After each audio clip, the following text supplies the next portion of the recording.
right, so today we're going to cover section 2, but before I get into the arithmetic sequences, I just want to touch on a few things that are also in section 11.1 that I did not cover in the notes. Now, one thing that I didn't cover is I showed you all the formulas for the summation. When I showed you the formulas with this sigma notation, and I had an I down here, and it always has to equal 1. Now, this variable that's in the denominator here, or not in the denominator, at the bottom of sigma, doesn't necessarily have to be an I. It could be any variable. So I could do it with a K here. Now, the only time you can use the properties and the rules that I covered when I did the notes on 11.1 is when this number at the bottom is equal to 1. If it does not equal 1, then you have to do it by hand. And let me show you what I mean by that. Remember, the top is what you need to go to. So really what I'm going to be plugging in is K equals 3, K equals 4, 5, and 6. And then I've got to go back, and sigma means to sum up. So then I have to go back and add them all up together. But let me put the rule here. The rule here is going to be 1 plus K squared. So what I'm going to do is plug in, starting at 3 all the way up to 6. So I can't use the rules of the properties when you do this in the homework. That's due on Friday. So what I'm going to do here is plug in 3, 1 plus 3 squared, plus, and it means to sum up, that's what sigma means, 1 plus 4 squared, 1 plus 5 squared, plus 1 plus 6 squared. So I'm going to figure out what all these are. So this is 1 plus 9, so this is 10. This is 1 plus 16, it's 17. This is 1 plus 25, so it's 26. And this is 1 plus 36, so this is 37. Then I add them all up manually. 10 plus 17 plus 26 plus 37, and the sum of this would be 90. So if this number down here, what you're setting your variable equal to, if it's not a 1, you have to do it by hand. If it equals 1, then you can use those rules and properties that I taught you in section 1. The other thing I want to talk about is factorials. So factorial notation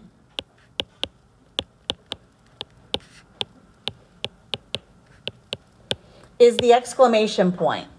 So for example, n factorial is equal to 1 times 2 times 3 times 4 all the way up to n minus 1 times n. That is what n factorial means. Now, another thing you need to memorize is that 0 factorial is equal to 1. 1 factorial is equal to 1 as well. 2 factorial, it's going to be like you're counting up to that number. So it's 1 times 2, and it's 2. 3 factorial means that you multiply 1 times 2 times 3, and you get 6. 4 factorial means that you multiply 1 times 2 times 3 times 4, and that equals 24. But you get the idea here? So when you have a number followed by an exclamation point, it just means to start at 1, count up to that number, and multiply all of the numbers. Now you're going to also get some operations where they're going to expect you to do 8 factorial divided by 10 factorial. What this means is you could write it all out. 1, 2, 3, 4, 5, 6, 7, 8. You're multiplying all of these. And then 1, 2, 3, 4, 5, 6, 7, 8, 9, 10. Now, there is actually a button on your calculator that does have, there is an exclamation point. However, more than likely, this test will not be a calculator test. So what you should do on these is simplify this. So notice I could cancel out 1 through 8 here, and this becomes a 1. And then 1 through 8 here becomes a 1, anything divided by itself. So then I'm just left with 1 over 9 times 10, and this answer would be 1 over 90. So more than likely, since there is the factorial button on your calculator, you're going to be doing this without a calculator by hand. Let's say it was flipped upside down. Let's say it was 10 factorial over 8 factorial. Now, if you'd rather just show this as, you could also do it backwards, but let me just do this. 1, 2, 3, 4, 5, 6, 7, 8, 9, and 10. And then 1, 2, 3, 4, 5, 6, 7, 8. All these cancel. And now I'm left with the 9 times 10 in the numerator. So this would just be 90. Let's say you had something like, find another problem to do. Let's say it is 8 factorial over 2 factorial times 6 factorial.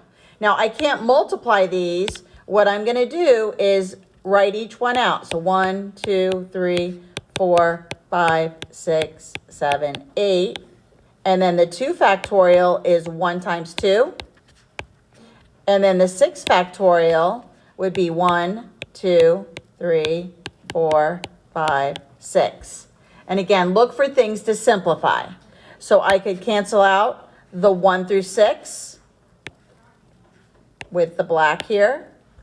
And then if you want, you could either just multiply it the way it is, or you could also simplify and change this 8 to a 4, and then you just get 28.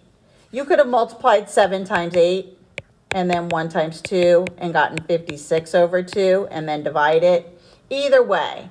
But again, this will be stuff that you'll probably be doing without a calculator. Now, if you get something like, let's say it's n factorial divided by n minus 1 factorial. Remember at the beginning, I told you that n factorial was equal to 1 times 2 times 3, n minus 1 times n. Then n minus 1 factorial is all the way up, to just the n minus 1. It's up to this. And then you can see that all of this will cancel, and then you're just left with the n. So be aware of factorials. In the homework that's due Friday, you do have a factorial question, but just remember, expand it out and then look for things to cancel. All right, let's get in now to the official 11-2 section. So here we're going to define what when a sequence is arithmetic is when the differences between the consecutive terms are the same. So again, we've got these same little subscripts, a sub 1, a sub 2, a sub 3, all the way up to a sub n, is arithmetic when there is a number d, and that's called the common difference, that you're adding to complete the sequence. So you're going to always be adding the same number to complete your sequence or your pattern. So for example, if I gave you the sequence 5, 9, 13, 17, 21. So again, this is my a sub 1, my first term, my second, third, fourth, and fifth. Now I'm going to look to see, what did I do to go from 5 to 9, and then from 9 to 13 to 17, 21? Notice each time I'm adding 4 to complete my sequence. So the add 4 is my common difference. So my D value for this sequence is 4. So whenever a sequence is arithmetic, or it looks like the word arithmetic, you're always adding the same number. if it looks like you're subtracting, what you're adding is a negative number. If you're not adding the same number each time, then it's not arithmetic. In 11.3, we're going to be covering geometric sequences, and that's when you're going to be multiplying to complete the pattern. Now, we're going to learn a formula on the next slide here to find maybe the 100th term of a sequence. As long as we know what term we're looking for and the first term and the common difference, we can find any term in our sequences. So again, the A with the little 1 here, this is the first term in our sequence. The little 1 tells the position that the term is in. The N value here and here, this is going to be the term number that I'm looking for. So if I was looking for the 100th term, my N value would be 100. And then the D here, this is the common difference. This is going to be the number that I'm adding to complete my sequence. So the first example, it says it wants us to find A sub 13 and A sub n for an arithmetic sequence. So when they're asking you to find A sub n, what they want is the formula, or the rule.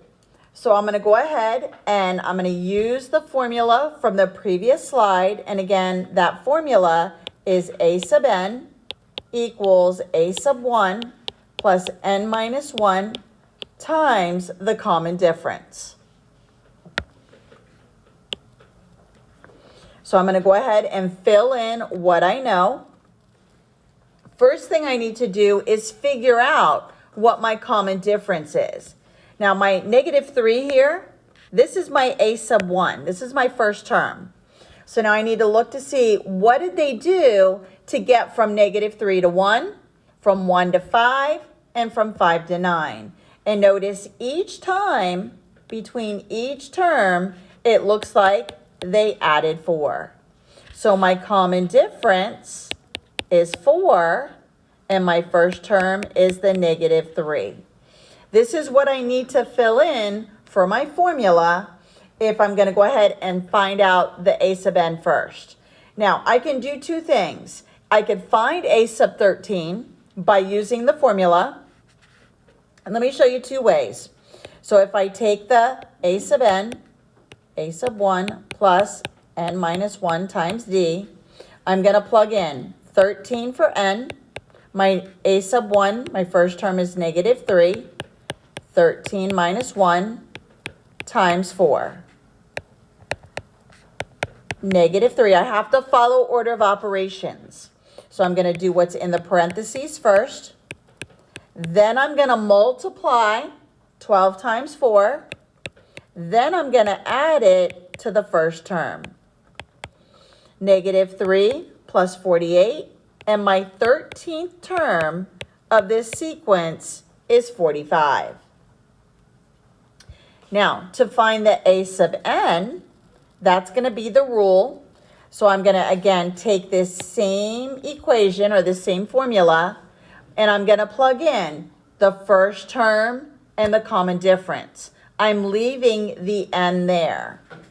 So I'm going to be plugging in A sub n, that stays. My first term was the negative 3. I'm leaving the n, and I'm replacing the 4 with the d with the 4. I need to distribute the 4. So I get negative 3 plus 4n minus 4. I'm going to combine my like terms here of negative 3 and negative 4. And my rule here is A sub n equals 4n minus 7. Now, if you would have preferred to do this first, then to find A sub 13, I could have also just taken this formula and taken 13 and place it in here for n. 4 times 13 minus 7. 4 times 13 is 52, minus 7, and a sub 13 is 45.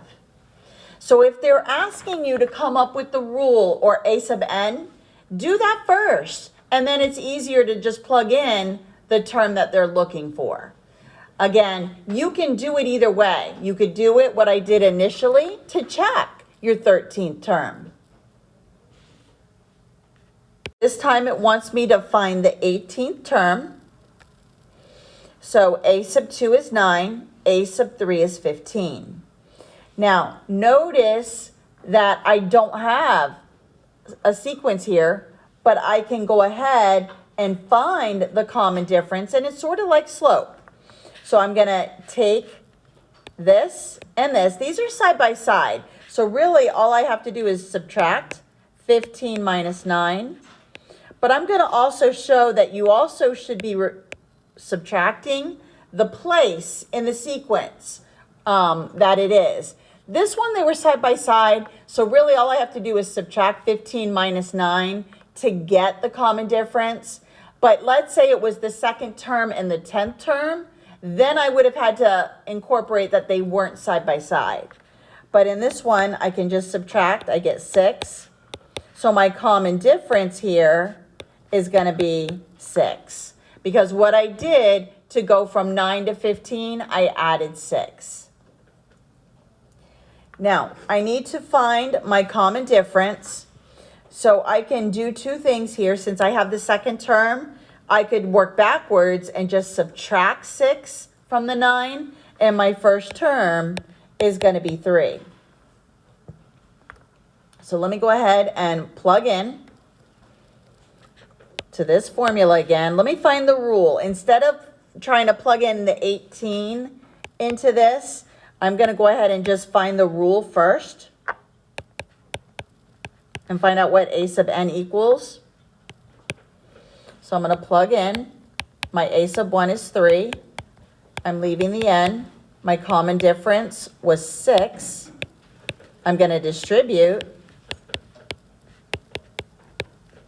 I'm going to combine the like terms here. And my rule for this one is going to be 6n minus 3. Now to find the 18th term, all I have to do is replace n with 18. So a sub 18, 6 times 18 minus 3. 6 times 18 is 108 minus 3. And my 18th term is 105. Now, if you weren't confident in that answer, you could have also taken this equation, and I can also do a sub 18 equals 3 plus 18 minus 1 times the common difference of 6. Follow order of operations, subtract the parentheses, then multiply. And 17 times 6 is going to give me 102. Add that to the 3. And my 18th term would have been 105. So again, you can do it either what I just wrote in red or find the rule first and then use the rule to find whatever term it may be. Now, technically, both of these questions, the terms that they were asking us to find weren't that far out. Technically on the first one, to get to the 13th term, I already got 4 terms listed there. I could have just kept adding 4 until I got to the 13th number. However, more than likely on the test, it'll be a number that's way out there, and you're not using a calculator, so you're better off using the formulas. Let's say instead, for number 2, let's say they gave you a sub 2 is 9. Or actually, let's see. Let's do a sub 2 is 9. And then a sub 6, let's say that is, if we're going to add, let's see, is 33. So let's go ahead and find the common difference when they're not side by side. Notice this time it's the same sequence. You would do 33 minus 9 over 6 minus 2. And 33 minus 9 is going to give you 24. But notice the common difference is 6.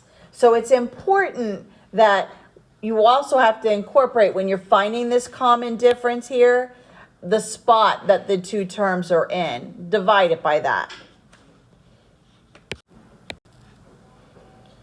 So here we go again, and this is just like what I just showed you. Notice the two terms that are given are not side by side. So we have to take into consideration that it's the 16th term and the 8th term. But I'm going to subtract. So I'm going to do negative 40 minus negative 16 divided by 16 minus 8. So here, once I subtract here, it's really negative 40 plus 16 over 8, negative 24 over 8. So my common difference is negative 3. Now what I need to do is, the other one, it was easy to find my first term because I was given the second term. Here, they're giving me the 8th term. I could go ahead and work backwards of this, but what I'm going to do is plug it into the formula to get my a sub 1. So I'm going to take the same formula, a sub n, a sub 1 plus n minus 1 times d. I'm going to plug in one of the terms that are given to me. I'm going to use the 8, the a sub 8. So right here, a sub 8, and this is going to be the negative 16. I'm solving for a sub 1. 8 minus 1 times negative 3. So I'll simplify this. I get negative 16 equals a sub 1 plus negative 21. I'm going to add the 21. And my first term is going to be 5. Now I have the information I need, the first term and the common difference, to plug in to get the rule, the a sub n, and then I can use the rule to find a sub 100. So notice in the question it said to find a sub 1. I found that was 5. I found the common difference. It was 3, negative 3. Now I'm going to use those two pieces. And again, same formula. But each time, we're just solving for a different piece. So now I'm going to leave the ends. I'm going to get the rule first. So all I'm replacing is the a sub 1 and the d. A sub 1 is 5. The d is negative 3. I'm going to distribute the negative 3.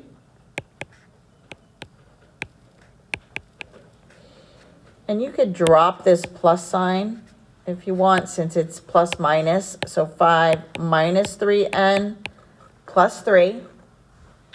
I'm now going to combine like terms, the 5 and the 3. So my rule here, or my a sub n, is going to be negative 3n plus 8. Now I can use that rule to find the 100th term. So this is the answer for here. And now replace both ends with 100. Multiply. And now add the 8.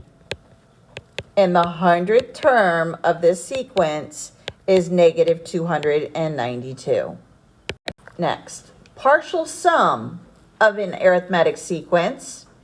So to find the sum of the first n terms of an arithmetic sequence, it's going to be this formula, where n is going to be the term we're looking for in all of the places here. So this will be the term number we're looking for. Term number, we're looking for a sum through. So for example, if I said find the sum of the first 100 terms, then that n value would be 100, and then you're going to plug that in. So let's try some examples. So here it says to find the sum of the first 12 terms of the sequence. So here we're going to be using the formula S sub n equals n divided by 2 times a sub 1 plus a sub n. So in this case, my n value on this first problem, number 4, is going to be 12. My a sub 1 is negative 9. What I need to find first is my a sub 12. And to find a sub 12, I use the formula that we just did. The a sub n equals a sub 1 plus n minus 1 times d. So I need to find the common difference. Notice between each one of these terms, we're adding 4. So my d value is 4. So I'm going to go ahead and use this formula to find the 12th term because my n value is 12. My a sub 1 is the negative 9.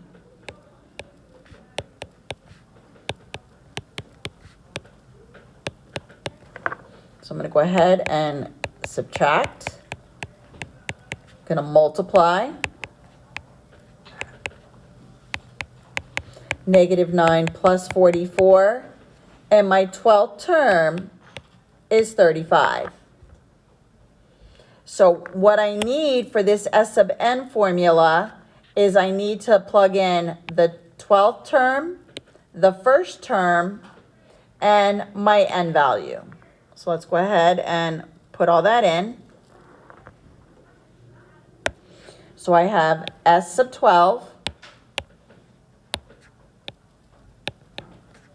is equal to 12 divided by 2 times my first term, my 12th term,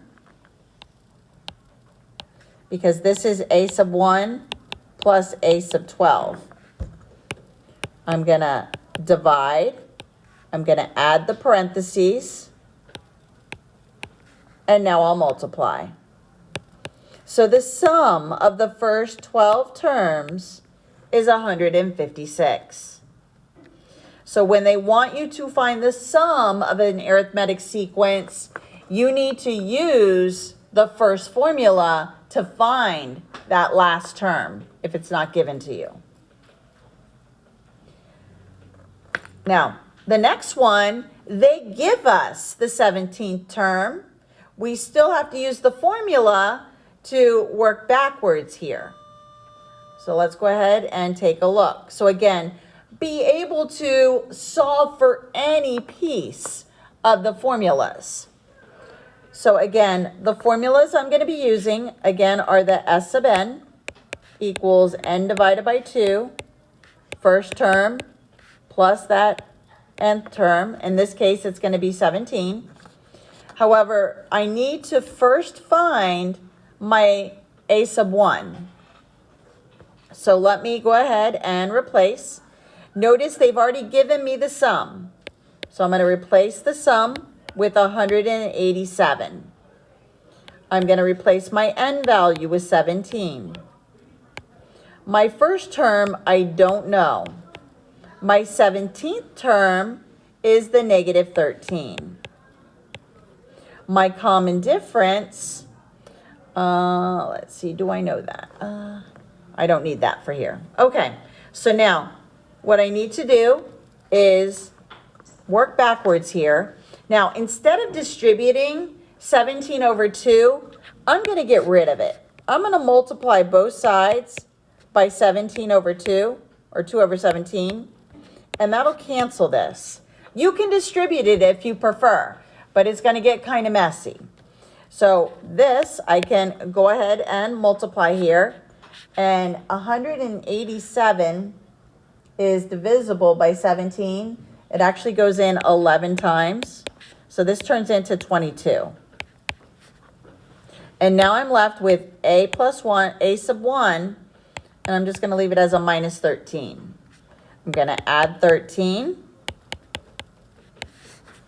35 equals my first term, a sub 1. Now I'm going to plug it in to this formula to get my d. A sub n equals a sub 1 plus n minus 1 times the common difference. So I'm going to go ahead and plug in a sub 17. And my a sub 1 was 35. I just found it. 17 minus 1 times d. Now, I also know the 17th term. It was given to me. It was negative 13. I'm going to go ahead and subtract the 17 minus 1. I get 16d. I'm going to subtract 35. Negative 48 equals 16d. Divide by 16, and my common difference is negative 3. So in this question, they asked me to find the first term and the common difference. So again, I was using both formulas, but again, solving for a missing piece out of each. Number 6, it says to find the sum of the first 60 positive integers. I'm going to tell you some rules that you need to memorize. You need to memorize these rules. You need to memorize that to find the sum of the odd integers, it's going to be the formula 2i minus 1. For even integers, it's just 2i. And for just integers, it's just going to be I. So we're going to go back and use the rules that we learned in 11.1 for these. So to find the sum of the first 60 positive integers, I can do this two ways. I can either use the new summation formula that I just learned or the one from section 11.1. So if I use the one I just learned, S sub 60 is equal to 60. So I'm using this formula. Let me write it over here. S sub n equals n divided by 2, a sub 1 plus a sub n. So here, divided by 2, my first term when it's a positive integer is 1. 60th term when it's a positive integer is 60. So then I would do 60 divided by 2 is 30, and then multiply it by 1 plus 60, and the sum of the first 60 integers is 1,830. This is using, as long as you can figure out what your first term is and your 60th term is, in this case it's 60, you can use this formula. Or we can use the summation that we learned. And we have the summation notation, the sigma. 60 is our last, I equals 1. And because it's an integer, it's I. And remember the rule for I was n times n plus 1 divide by 2, which is just what I wrote over there. So this will be 60 times 60 plus 1 over 2. So 60 times 61 divide by 2, and this still gives me 1,830. So you can choose whenever they're asking you to find a sum like this. Now we're going to do the even integers. So over here, let me just do the work down below. So for the even integers, remember that rule is the 2i. So if I do the sigma, 60 is up at the top, I equals 1 at the bottom, but even integers is the 2i. So what I can do here is I can use, this is a constant, so I can pull it in front of the sigma and then just do the I rule. So this will really turn into, again, remember I is the same one above, so it'll be 2 times, and then it'll be the 60 times the 60 plus 1 over 2. The 2's will cancel. 60 times 61, and that's going to give me 3,660. So again, this right here was the n times n plus 1 divided by 2. The 2 in the front was the constant in front of the I. Now, if I did it using the summation rule, S sub n, and again, n divided by 2, a sub 1 plus a sub n. Again, my n value is 60. It's the first 60 even integers. So 60 divided by 2. My first term when it's an even number is 2. And then my 60th term is going to be 120. Because 2, 4, 6, 8, and you keep going. So then here, divide, add, multiply, and I get 3,660. Same answer I got when I used the sigma.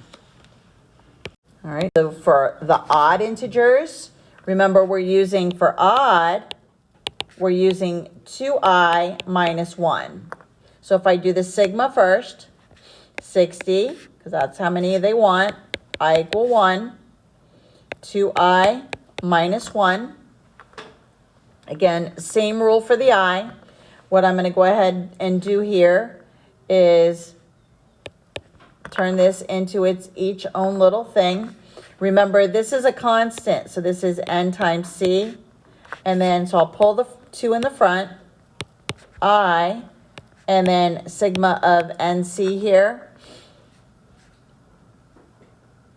So here, what I'm going to do is 2 times, and the I is the n minus 1. So let me go ahead and fill this in. So 60 times n plus 1. So 60 plus 1, divide by 2. And then this is the n times c. So it's going to be, my constant is, my 60 is my n value. My constant is 1. So again, this will cancel. 60 times 61 minus 60. This is going to give me 3,600, because I just did this calculation of 60 times 61 gives me 3,660 minus 60 is going to be 3,600. So that's the sum using sigma. Now let me do the sum using just the summation. So S sub n, n divided by 2, a sub 1 plus a sub n. Now, for the odd one, remember we're doing 2i minus 1. So if we're looking for the 60th odd number, we could do this, and it's 119. So this is going to be my a sub 60, which will go here. So S sub 60, 60 divided by 2. The first term when it's odd is 1. The 60th term when it's odd is the 119. I can go ahead and divide. I can add. And the sum of the first 60 odd integers is going to be 30 times 120. Same answer I got when I did it with the sigma, 3,600. So for the last two examples, I need to figure out how many terms I'm actually adding. And the way that I do this is I'm going to take the top number on top of sigma, minus the bottom plus 1. So it's 19 minus 5 plus 1, and I'm going to be adding up 15 terms. Now I also need, for the summation, I also need my first term, and in this case, I need my 15th term. So what I'm going to do is plug in the numbers here. I'm going to plug in my first term, and that's going to start with 5. Now my 15th term, I'm going to be plugging in the 19. So to get my first term, I'm going to be doing negative 3 minus 4 times 5, negative 3 minus 20, and I get negative 3. This is my first term. For my 15th term, I'm plugging in 19. Negative 3 minus 4 times 19, and I get negative 79. So the 15th term is going to be negative 79. Now, so I'm summing up 15 terms. That's my n value. And then here, 15 divided by 2. My a sub 1 was negative 23. My a sub 15 was negative 79. 15, and then I can go ahead and add these. I get negative 102, and I'm going to multiply that by the negative 15 over 2, or the 15 over 2. And the sum of the first 15 terms, or the 15 terms starting with I equal 5, is going to be negative 765. Now for the next one, I'm going to do top minus bottom, 30 minus 10 plus 1. So I get 21. And then I need to find the first. Okay, so there's actually 21 terms that we're actually finding the sum. We're summing up those 21 terms. It's going to start by plugging in the first term. We can find it by plugging in the number that's underneath here, the 10. So for a sub 1, or my first term, I'm going to find that by plugging in I equals 10. So I'm going to go ahead and do 3 minus 5 times 10. 3 minus 5 times 10 is 50. And it's negative 47 for my first term of this sequence. Then I need to find the last term. To find the last term, I'm going to be plugging in the top, which is the 30. So I'm going to plug in I equals 30. So 3 minus 5 times 30, 3 minus 150, and I get negative 147. Now I'm going to go ahead and take, this is my a sub 21, because it's the 21st term in this sequence. So again, s sub n divided by 2, a sub 1 plus a sub n. And again, my n value here is going to be 21. So don't get confused and think this is your n value. When this number at the bottom doesn't start at 1, then you have to find the new n value for the formula by subtracting top minus bottom plus 1. So 21 over 2, the first term again was negative 47. The 21st term was the negative 147. I'm going to add those, 21 over 2, negative 194, once I combine these terms. So the sum of the 21 terms of this sequence is going to be negative 2,037. And that is it for section 11.2.